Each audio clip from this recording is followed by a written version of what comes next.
79ನೇ ಸ್ವಾತಂತ್ರ್ಯ ದಿನಾಚರಣೆಯನ್ನು ದೇಶದಾದ್ಯಂತ ಹೆಮ್ಮೆಯಿಂದ ಆಚರಿಸಲಾಗುತ್ತಿದ್ದಂತೆ ಗಜೇಂದ್ರಗಡ ಪಟ್ಟಣದಲ್ಲಿಯೂ ವಿಜೃಂಭಣೆಯಿಂದ ಕಾರ್ಯಕ್ರಮ ನಡೆದಿದ್ದು ನಗರವಾಸಿಗಳು ಉತ್ಸಾಹದಿಂದ ಪಾಲ್ಗೊಂಡಿದ್ದರು.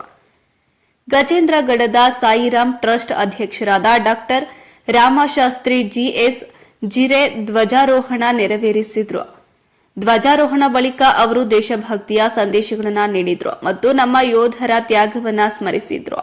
ಕಾರ್ಯಕ್ರಮದಲ್ಲಿ ಸ್ಥಳೀಯ ವೈದ್ಯಕೀಯ ಕಾಲೇಜುಗಳ ವಿದ್ಯಾರ್ಥಿಗಳು ಹಾಗೂ ಸಿಬ್ಬಂದಿಗಳು ಸಕ್ರಿಯವಾಗಿ ಭಾಗವಹಿಸಿದರು. ದೇಶಭಕ್ತಿ ಗೀತೆಗಳು, ಸಾಂಸ್ಕೃತಿಕ ಕಾರ್ಯಕ್ರಮಗಳು ದಿನದ ವಿಶೇಷವಾಗಿ ಆಕರ್ಷಣೆಯಾಗಿದ್ದವು. ಸಾಯಿರಾಮ್ ಟ್ರಸ್ಟ್ ಮತ್ತು ವೈದ್ಯಕೀಯ ಸಂಸ್ಥೆಗಳ ಸಹಭಾಗಿತ್ವದಿಂದ ಕಾರ್ಯಕ್ರಮವು ಯಶಸ್ವಿಯಾಗಿ ನಡೆಯಿತು.